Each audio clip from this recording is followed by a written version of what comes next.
کہتے ہیں بہت سالوں پہلے ایک بادشاہ کی حکومت تھی جس کی بہت بڑی مملکت تھی، لیکن اس کا کوئی وارث نہیں تھا۔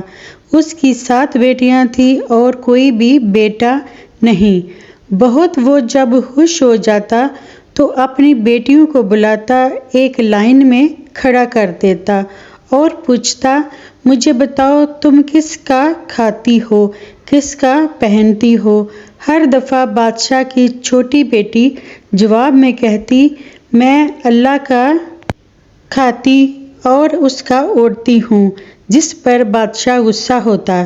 لیکن ایک دن اس کو بے حد غصہ آیا اور اپنی بیٹی کی اس بات کو بادشاہ سنتے ہی آگ بگولا ہو گیا اور کہنے لگا، اے کم بخت، تو میری ناشکری کی ہے، تجھے اس کی سزا ضرور ملے گی۔ شہزادی نے کہا، جو حکم ابا حضور۔ بادشاہ نے سپاہیوں کو حکم دیا کہ جاؤ اسے جنگل میں چھوڑ آؤ، میں بھی دیکھوں کہ یہ میرے بغیر کیسے اللہ کا دیا کھاتی ہے اور اپنے نصیب کا پہنتی ہے۔ شہزادی سے تمام زیورات واپس لے لیے گئے اور خستہ حال کپڑوں میں بغیر کسی ساز و سامان کے بادشاہ کے حکم کے مطابق جنگل میں تنہا چھوڑ دیا گیا۔ لیکن شہزادی بہت پرسکون اور مطمئن تھی، اللہ پر توکل کرنے والی تھی کہ جو اس کے رزق اور عیش و عشرت میرے نصیب میں لکھا ہے وہ مجھے ضرور ملے گا۔ سب سپاہی شہزادی کو چھوڑ کر واپس چلے گئے۔ شہزادی جنگل کو دیکھنے لگی، چاروں طرف درخت ہی درخت تھے اور دوپہر شام ہونے والی تھی۔ شہزادی نے سوچا، کیوں نہ کچھ لکڑیاں جمع کر لوں تاکہ رات کو آگ جلاؤں، پھر کوئی جنگلی جانور پاس نہیں آئے گا اور رات بھی گزر جائے گی۔ شہزادی جنگل میں سے لکڑیاں اکٹھی کرنے لگی کہ اس کی نظر ایک جھونپڑی پر پڑی جہاں باہر ایک بکری بندھی ہوئی تھی اور اندر سے کھانسنے کی آواز آ رہی تھی۔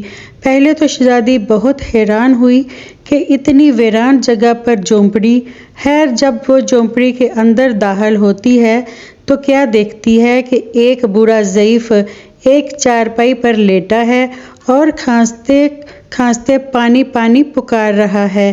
شہزادی ادھر ادھر دیکھتی ہے تو اسے کونے میں پانی کا ایک گڑھا نظر آتا ہے۔ وہ بوڑھے ضعیف کو پانی پلاتی ہے اور جھونپڑی کی صفائی بھی کرتی ہے۔ اتنے میں بوڑھا ضعیف شہزادی سے پوچھتا ہے کہ تم بیٹی کون ہو اور اتنے بڑے جنگل میں تم کیا کر رہی ہو؟ تب شہزادی انہیں بتاتی ہے کہ وہ یہاں تک کیسے پہنچی۔ بوڑھا ضعیف اسے جھونپڑی ہی میں رکنے کا بولتا ہے اور کہتا ہے کہ میں شہر میں کام کرتا ہوں، صبح شہر چلا جاؤں گا اور 8 دن کے بعد آؤں گا، تم یہیں رہو۔ جھونپڑی میں کھانے کا سامان موجود ہے اور ندی بھی پاس ہی ہے، تم وہاں سے گڑھا بھر لیا کرنا۔ صبح کو بوڑھا ضعیف شہر چلا جاتا ہے اور شہزادی یہاں اکیلی جھونپڑی میں رہ جاتی ہے۔ بکری کا دودھ نکالتی ہے، آدھا اپنے لیے رکھتی ہے اور آدھا باہر رکھ دیتی ہے کہ رات کو کوئی جانور بھوکا یا پیاسا ہوگا تو پی لے گا، اور خود اندر جا کر سو جاتی ہے۔ صبح سویرے جب شہزادی اٹھتی ہے تو کیا دیکھتی ہے کہ دودھ کا برتن خالی ہے اور پاس ایک لال پڑا ہوا ہے جو دیکھنے میں بہت ہی نایاب اور قیمتی معلوم ہوتا ہے، اور پاس ہی سانپ کے نشان بھی نظر آتے ہیں۔ تب شہزادی کو یاد آتا ہے کہ بچپن میں اس نے سنا تھا کہ جب کوئی نایاب سانپ بہت خوش ہوتا ہے تو ایک ایسا لال اگلتا ہے کہ جس کی قیمت ہیرے جواہرات سے بھی مہنگی ہوتی ہے۔ شہزادی بہت حیران ہوتی ہے اور دل میں سوچتی ہے کہ شاید سانپ بھوکا تھا، اس لیے وہ دودھ پی کر خوشی میں لال چھوڑ گیا۔ پھر وہ لال اٹھا کر اپنے پاس رکھ لیتی ہے اور پھر اگلی رات شہزادی برتن میں دودھ رکھ دیتی ہے اور اگلی صبح جب دیکھتی ہے تو پھر ایک لال ہوتا ہے۔ ایسے ہی کرتے کرتے 7 دن گزر جاتے ہیں اور شہزادی کے پاس 7 لال جمع ہو جاتے ہیں۔ اس دن بوڑھا ضعیف بھی آ جاتا ہے۔ تب شہزادی اسے لال دکھاتی ہے اور سارا واقعہ بتاتی ہے اور بوڑھے ضعیف کو 3 لال دیتی ہے اور کہتی ہے کہ شہر جا کر یہ لال بیچ دو اور آتے وقت اپنے ساتھ محل بنانے والے مزدور لے کر آنا۔ باقی 4 لال شہزادی اپنے گلے میں مالا کے طور پر پہن لیتی ہے اور کچھ ہی مہینوں میں جنگل میں ایک عالیشان محل تیار ہو جاتا ہے جس میں بوڑھا ضعیف اور شہزادی رہنے لگتے ہیں۔ ایسا خوبصورت محل جس میں ہر آرائش و نوکر چاکر دنیا کی تمام نعمتیں موجود ہوتی ہیں۔ شہزادی جنگل میں ایک فیکٹری لگا دیتی ہے جس میں غریب کام کرتے ہیں اور ان کا دانا پانی بھی چلتا رہتا ہے۔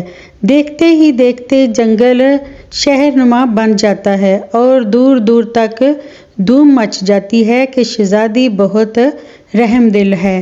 یہ خبر ایسے ہی بادشاہ تک پہنچ جاتی ہے تو بادشاہ کے دل میں اشتیاق ہوتا ہے کہ دیکھوں تو صحیح کہ یہ کون ہے جس کی اتنی تعریف ہوتی رہتی ہے۔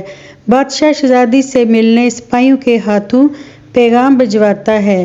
شہزادی کے سپاہی جب شہزادی کو بتاتے ہیں تو شہزادی یہ حکم دیتی ہے کہ بادشاہ سلامت ایک شرط پر ہم سے مل سکتے ہیں کہ وہ اپنی تمام بیٹیوں کے ساتھ آئیں۔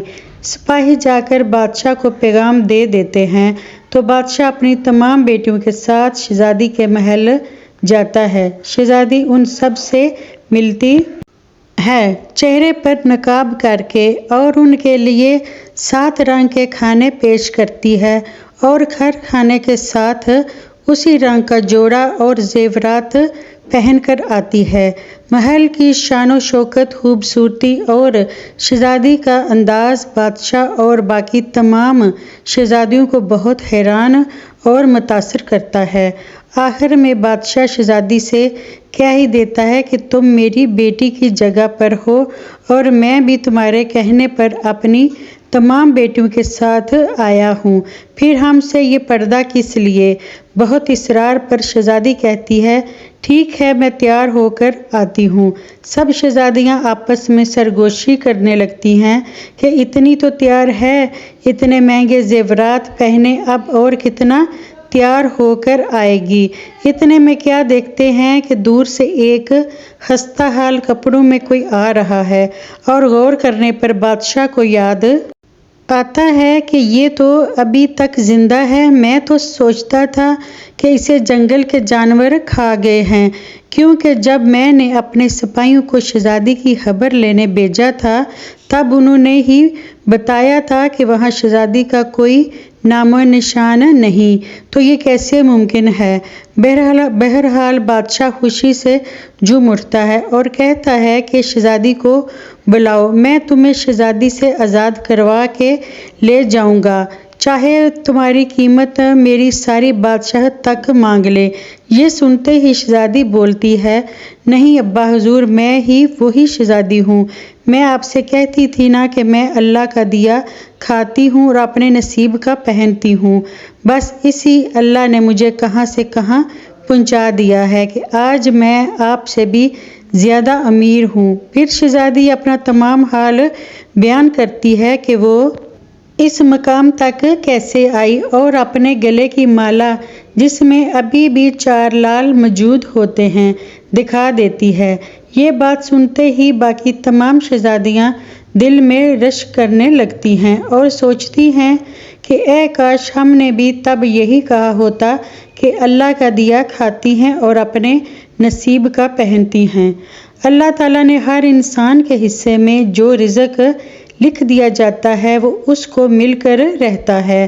اب اس رزق کو آپ چاہیں تو حرام طریقے سے حاصل کریں، چاہے تو حلال طریقے سے، رزق جتنا لکھا گیا ہے اتنا ہی ملتا ہے۔ اللہ رب العزت سے دعا ہے کہ ہمیں صرف اور صرف رزق حلال ہی کھانا نصیب کرے، آمین۔